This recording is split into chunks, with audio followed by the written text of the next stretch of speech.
कि ख़त्म नबूवत जिंदाबाद, ख़त्म नबूवत जिंदाबाद, ख़त्म नबूवत जिंदाबाद, ख़त्म नबूवत जिंदाबाद। अस्सलामु अलैकुम वरहमतुल्लाहि वबरकातुहू। मैंने बड़े जोश से सलाम किया, आप जवाब भी वैसे ही जोश से दें। अस्सलामु अलैकुम वरहमतुल्लाहि वबरकातुहू। मुझे यकीन है यहाँ बैठे तमाम तलबा, बिलखुसूस जो लड़कियों का भी मदरसा है और लड़कों का भी मदरसा है, सब तलबा के कानों तक मेरी आवाज़ गई है।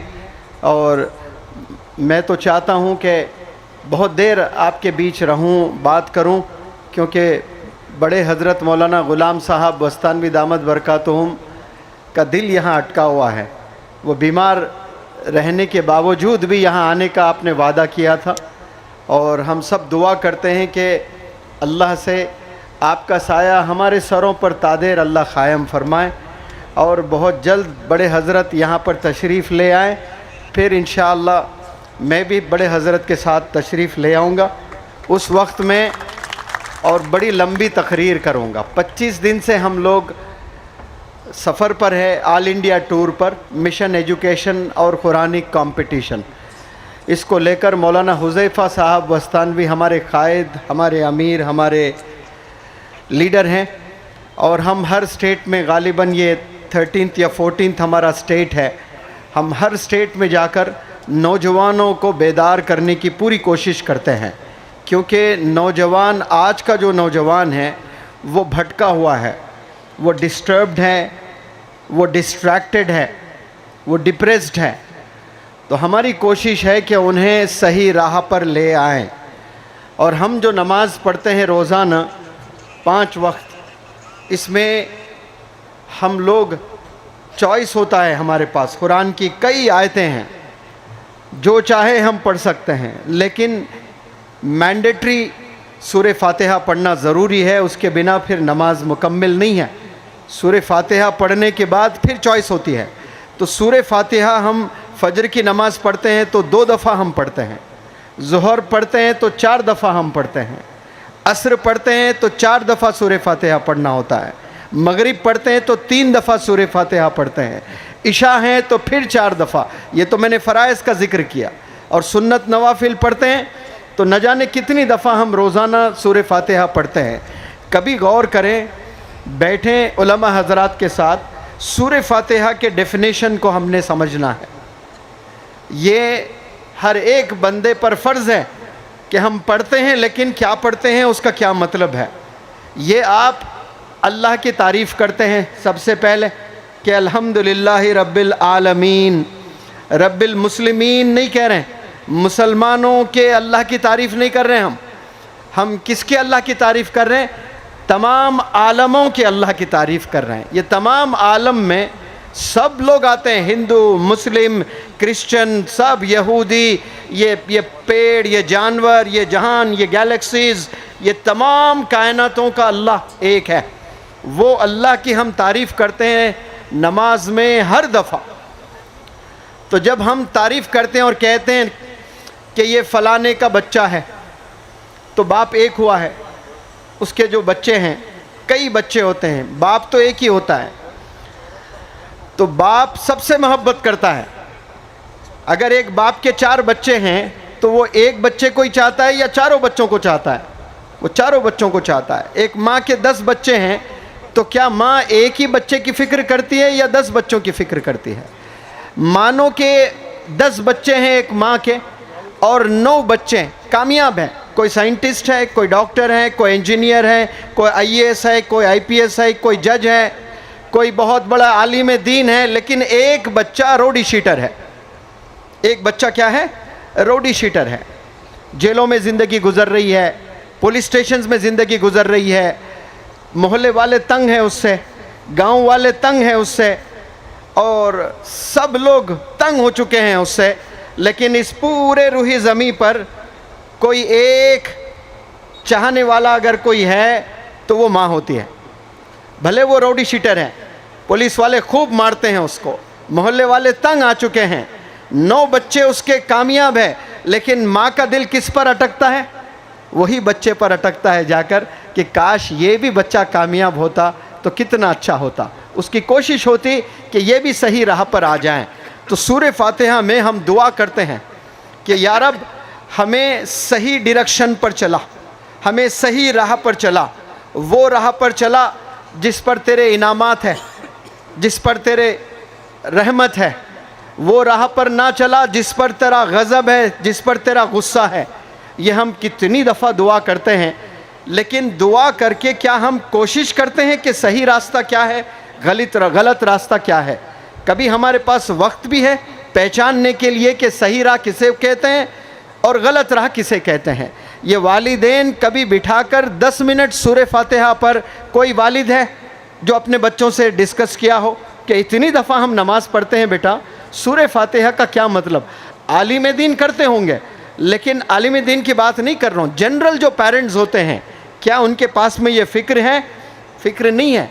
तो जन्नत मिलती है वो फ़िक्र और ज़िक्र से मिलती है। ज़िक्र मुराद इबादत करना है, फ़िक्र यानी दर्द होना है उसको, लेकिन पेरेंट्स में नहीं है। सबकी ख्वाहिश कि मेरा बच्चा ज़मीन पर भी कामयाब हो जाए, आखिरत में भी कामयाब हो जाए, लेकिन फ़िक्र नहीं होती है, पेरेंट्स बैठते नहीं हैं।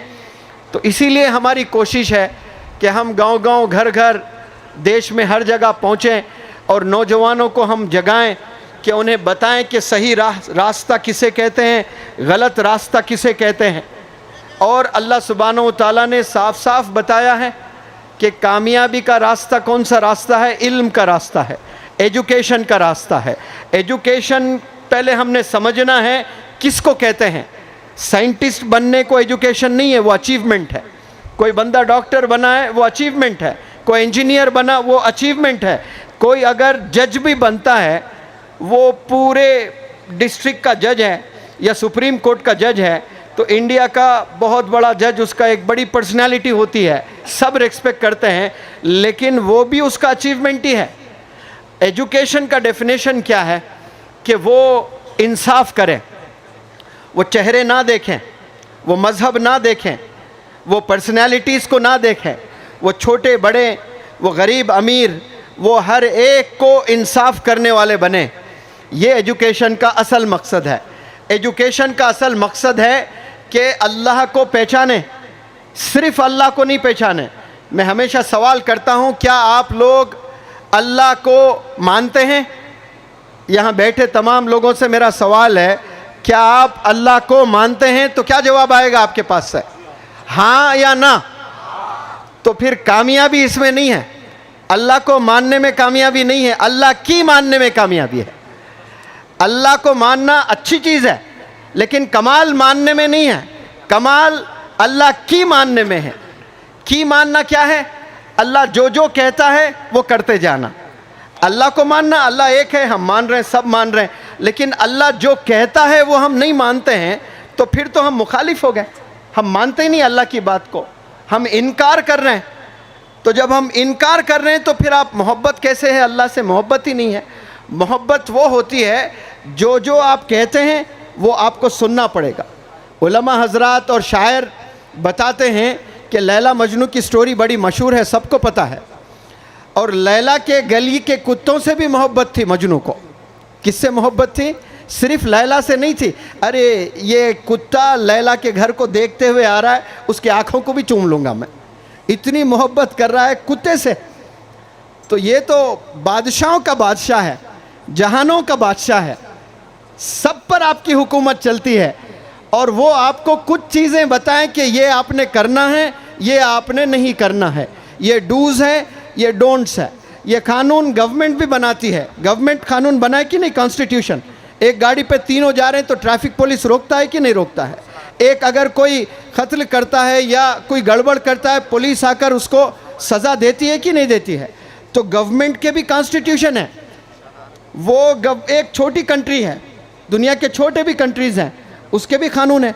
वहाँ जाकर आप कोई गलती करें, आपको जेल में डाल दिया जाएगा। तो फिर ये जो बादशाहों का बादशाह, इतना बड़ा जहां बनाने वाला अल्लाह रब्बुल इज़्ज़त, आपने भी कुछ कानून बनाए हैं। इस जहां में आपने जीना है तो डूज़ और डोंट्स बताए, ये आपने करना है, ये आपने नहीं करना है। उसमें बहुत वक्त लगेगा बताने के लिए, लेकिन कुछ चीज़ें मैं बताना चाहता हूँ। उनमें आप जज भी बन जाएं, आप प्राइम मिनिस्टर भी बन जाएं, आप बिल गेट्स से भी मशहूर बन जाएं, एलन मस्क से भी ज़्यादा पैसे कमा लें, लेकिन अल्लाह कहता है अगर आपके वालिदैन आपसे नाराज़ हैं तो अल्लाह कह रहा मैं भी आपसे नाराज़ हूँ। 850 करोड़ लोग बैक वक्त इस दुनिया में जीते हैं, वो सारे 850 करोड़ आपको सल्यूट करते हैं, आपकी ऑटोग्राफ लेते हैं, आपका तवाफ़ करते हैं, आपके यहाँ झुक जाते हैं, आपके चरणों में आकर बैठते हैं। लेकिन अगर आपके वालिदैन आपसे नाराज़ हैं तो फिर अल्लाह मेजॉरिटी नहीं देखता है कि अरे भाई 850 करोड़ दीवाने हैं इस बंदे के। अल्लाह मेजॉरिटी नहीं देखता है, अल्लाह देखता है कि क्या ये बंदा अपने वालिदैन को रिस्पेक्ट करता है, वालिदैन की फ़िक्र करता है। ये सबसे बड़ी चीज़ है। मेरे उस्ताद डॉक्टर रफ़ीक साहब वर्ल्ड हेल्थ ऑर्गेनाइजेशन के लिए काम करते थे, 17 साल किए। जब उनके अब्बू बीमार हो गए तो सोचे कि नहीं मैं तो दुनिया के लिए काम कर रहा हूँ, अब मेरी ज़रूरत मेरे वालिद की खिदमत करने की आई है।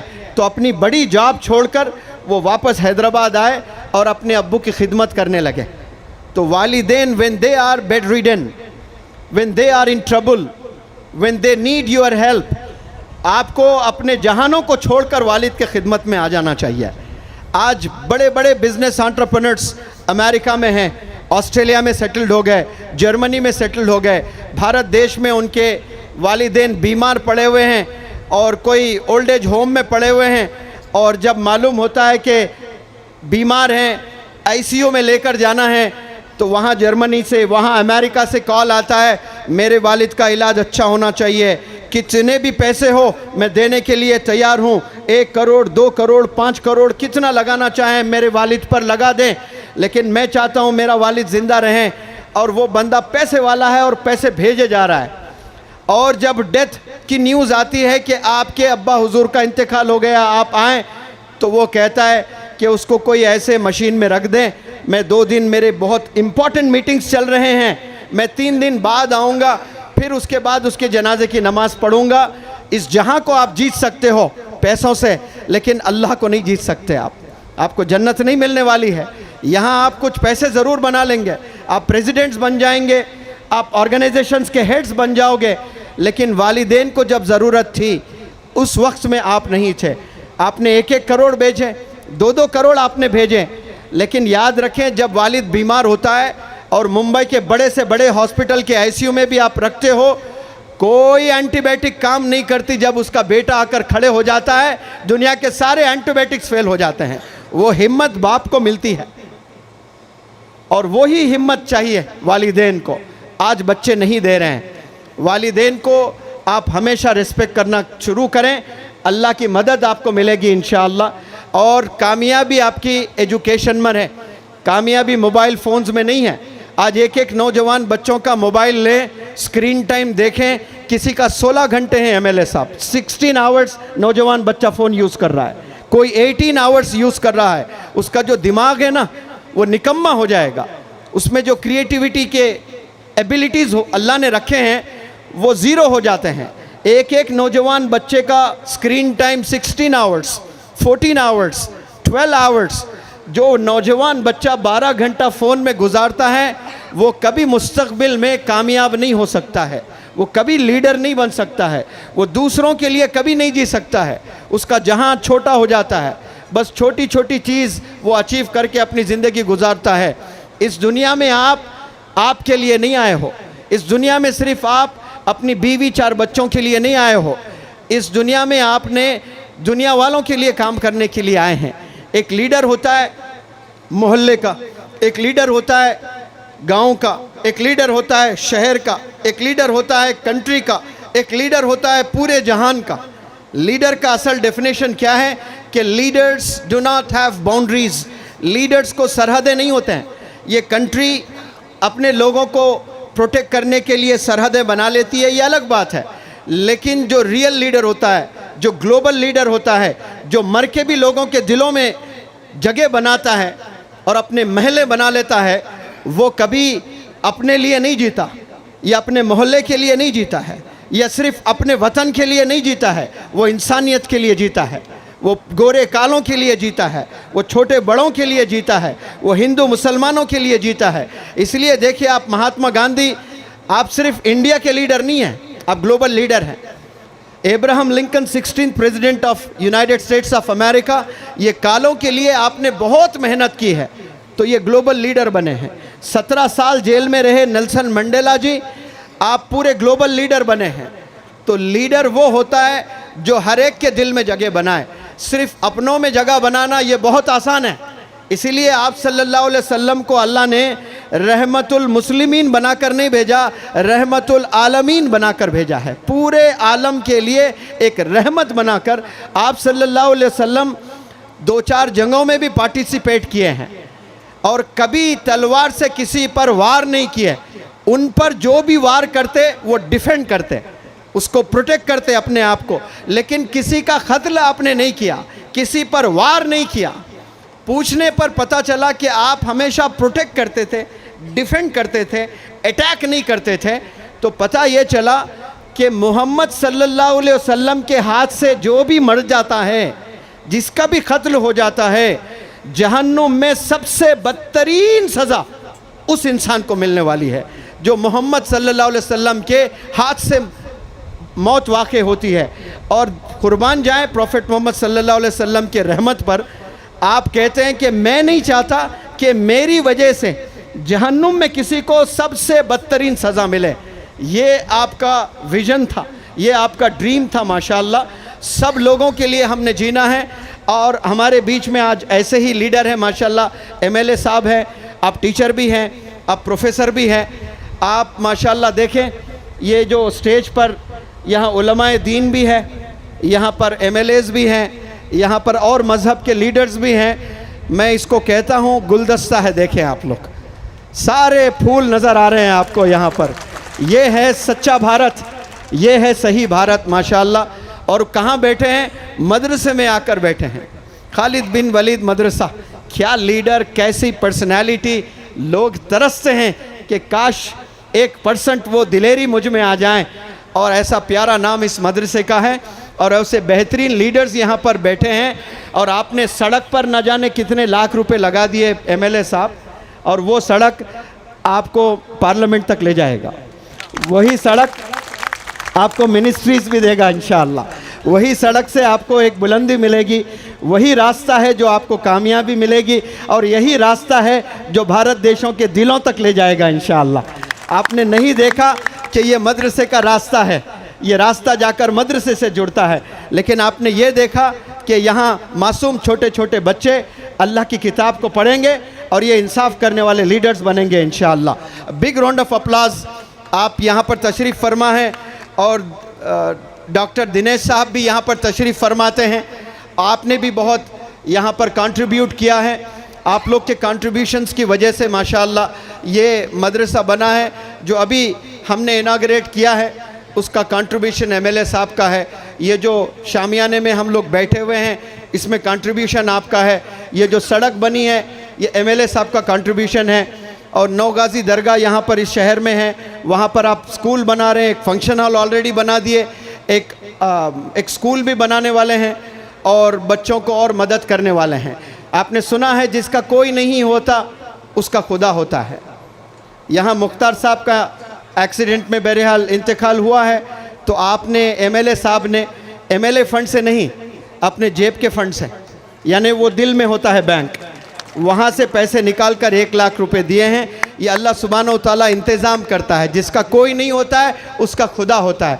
खुदा फिर अच्छे लोगों को चुन लेता है और अच्छे लोगों को चुनकर गरीबों तक पहुँचाता है। तो आप वो अच्छे लोगों में से हैं जो डिज़र्विंग लोगों को आपने मदद की है। और साबिर भाई, अच्छा साबिर साहब ने भी 1 लाख रुपए दिए हैं माशाअल्लाह। एमएलए साहब से मैं गुजारिश करता हूँ, ऐसे ना जाने कितने घर होंगे, क्या आप सबको कर सकते हैं? नहीं कर सकते हैं, लेकिन मैं एक फार्मूला दूंगा आपको। अगर आप ऐसा करेंगे इतने लोगों का फ़ायदा हो जाएगा। आपके बहुत से फैंस हैं और वो फैंस में बहुत से बिजनेस एंटरप्रेन्योर्स हैं, बहुत से पैसे वाले हैं। उनको घर पर बुलाकर दावत देना, देकर देखो ये 10 लोग गरीब हैं, आप लोग इन्हें मदद करो। ये 20 लोग जो है बड़े गरीब है, देखो इनका एक्सीडेंट में डेथ हो गया, इनके बच्चे स्कूल जाना चाहते हैं, आप लोग फ़ी बांधे हैं इनके। उनके बिज़नेस में बहुत से रुकावटें होते हैं गवर्नमेंट की, वो आप ही के दर आएंगे फिर। तो इसीलिए वो जो भी बोले आपकी बात वो सुन लेंगे। आप ऐसा लिस्ट बनाएं, इंशाअल्लाह आप आने वाले ज़माने में MP साहब रहेंगे, आप मिनिस्टर भी बनेंगे। और हम चाहते हैं कि आप पूरे इंडिया के दिलों में अपनी जगह बनाएं। जिसका दिल बड़ा उसको अल्लाह ताला प्लेटफॉर्म्स भी बड़े देते हैं, उसको बड़े बड़े प्लेटफॉर्म्स भी मिलते हैं। तो इस तरह से लोगों से काम लेता, लीडर खुद काम नहीं करता है, लीडर लोगों से काम लेता है, ये असल लीडर होता है। आप देखें मौलाना गुलाम साहब बस्तानवी 7-7 हज़ार मसाजिद बनाए, आपने 1000 से ज़ायद मदारिस बनाए, आपने 2600 मकातिब बनाए। तो क्या आपने दादा के बैंक अकाउंट से निकाल के दिए? नहीं, ये जाकर लोगों से, अच्छे जो ताजीर हैं जिनका दिल लोगों पर मरता है वैसे लोगों को चुनें, उनसे पैसा पूछें और आवाम पर वो पैसा लगाएं। ऐसा MLAs MPs भी बहुत आसानी से कर सकते हैं, लेकिन थोड़ा वक्त निकालना होता है उन्हें। अगर ऐसा करें इंशाअल्लाह आप सारे हिंदू कम्युनिटी को डेवलप कर सकते हैं, मुस्लिम कम्युनिटी को डेवलप कर सकते हैं, क्रिश्चियन कम्युनिटी को डेवलप कर सकते हैं। इतना पैसा है हमारे भारत देश में और बिज़नेस एंटरप्रेन्योर्स में, सारी गरीबी मिट जाएगी एक स्ट्रैटेजी अगर हम लोग ऐसे बनाएंगे। मुझे यकीन है जब मैं गुलाम साहब बस्तानवी रहमतुल्लाह दामद बरकातहू यहाँ उनके साथ में यहाँ आऊँगा, उस वक्त में आप कहेंगे कि मैं 300 बच्चों के घर 1-1 लाख रुपए दिया हूँ। इंशाअल्लाह ये न्यूज़ भी हम लोग के पास पहुँचेगी और ये पॉसिबल है इंशाअल्लाह। और बड़े हज़रत जब यहाँ पर आएंगे इसको देखकर बहुत खुश होंगे कि ऐसा भी था, एक दिन 1 लाख दिए थे और कुछ ही दिन में आपने 3 लाख घरों की मदद करें। ज़रूर वो आप अपने जेब से नहीं निकाले, लेकिन दूसरों के जेब से निकाल कर डिज़र्विंग इंडिविजुअल्स तक आपने वो पैसा पहुँचाना है। और मैं यहाँ जितने भी ज़िम्मेदारान हैं जो इस खूबसूरत मदरसे को देखे, कितना बड़ा मदरसा है, और मुझे यकीन है जो मौलाना हुज़ैफ़ा साहब बस्तानवी अभी यूनिवर्सिटीज़ बनाना चाहते हैं, स्कूल्स बनाना चाहते हैं, बस्तानवी मॉडल स्कूल्स इंडिया में 100 बनाना चाहते हैं और 5 से 10 माशाअल्लाह बड़े हज़रत के नाम के यूनिवर्सिटीज़ बनाना चाहते हैं। इसमें आप लोग की दुआओं की ज़रूरत है, इसमें आप लोग की सपोर्ट की ज़रूरत है। क़दम ब क़दम आप लोग मौलाना हुज़ैफ़ा साहब बस्तानवी दामद बरकातहू इनके साथ आप चलेंगे, एक रेवोल्यूशन आएगा, बेहतरीन लीडर्स पैदा होंगे, इंसाफ करने वाले लीडर्स इस जहां में आएंगे। और नौजवानों से बिलखुसूस मैं गुजारिश करता हूं, आप लोग की कामयाबी याद रखें किताबों में है। जो नौजवान बच्चे किताबों में अपनी ज़िंदगी गुजारते हैं, मैथमेटिक्स पर अगर कोई उबूर हासिल करता है, मैंने ऐसे टीचर्स को भी देखा वो सिर्फ मैथ्स पढ़ाते हैं लेकिन सालाना उनका पैकेज है 1.25 करोड़। कितना कमा रहे हैं? 1.25 करोड़ रुपए उनका पैकेज है सालाना। कुछ ऐसे भी टीचर्स हैं जो मैथ्स पढ़ा रहे हैं, महीने में उनकी सैलरी सिर्फ 4000 रुपये है। अब सालाना जाकर कितना 48,000 है। कोई 1.25 करोड़ कमा रहा है, कोई सिर्फ 48,000 कमा रहा है। दोनों का A+B² फार्मूला सेम है, दोनों के सारे फार्मूले सेम है। सिर्फ उबूर हासिल करना है, एक मेथड को डेवलप करना है तो सब कामयाब हो सकते हैं।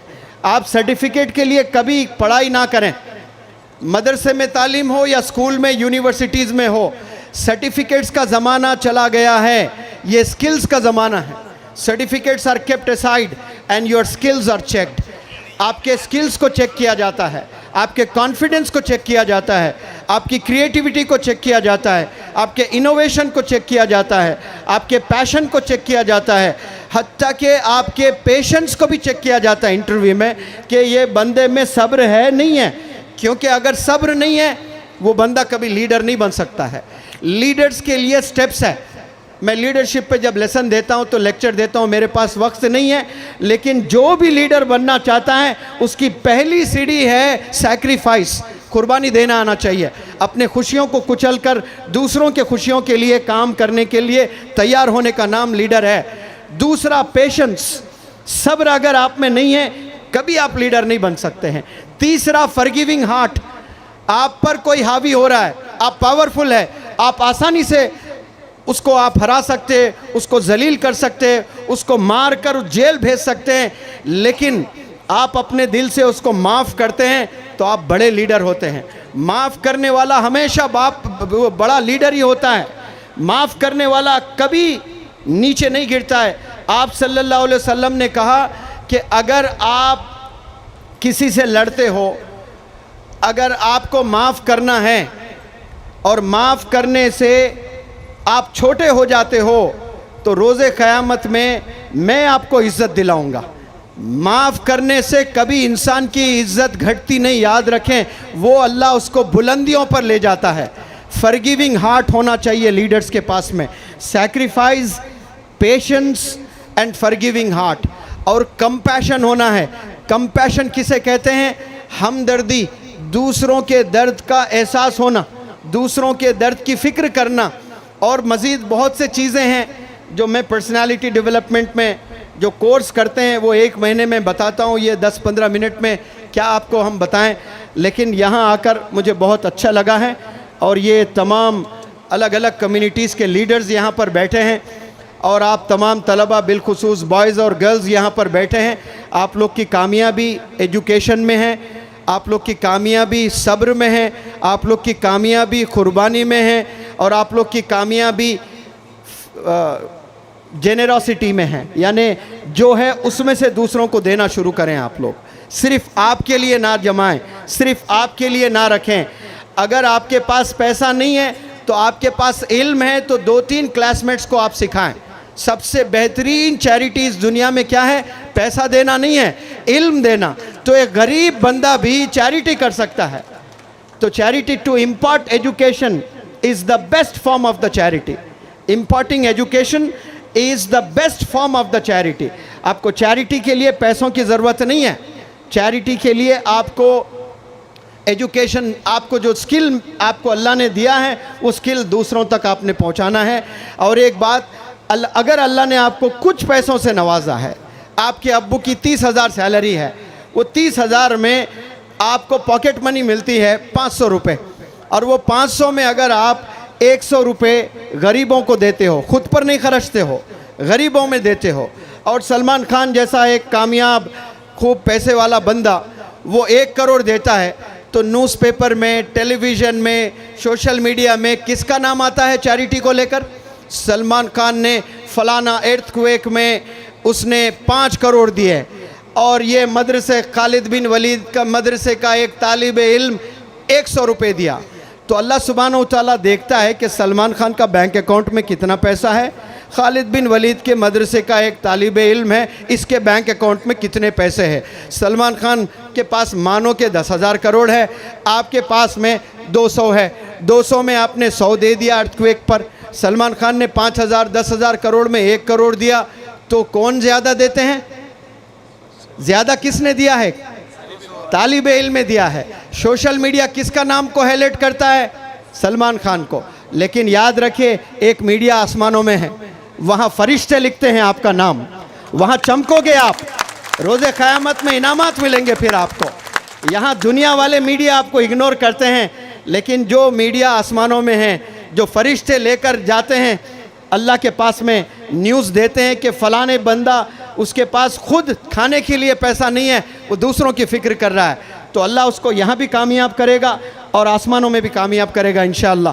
फिर कभी यहाँ आने का मौका हो, मैं दुआ करता हूँ कि बहुत जल्द बड़े हज़रत के साथ भी यहाँ तशरीफ़ ले आऊँ, तो मैं आऊँगा।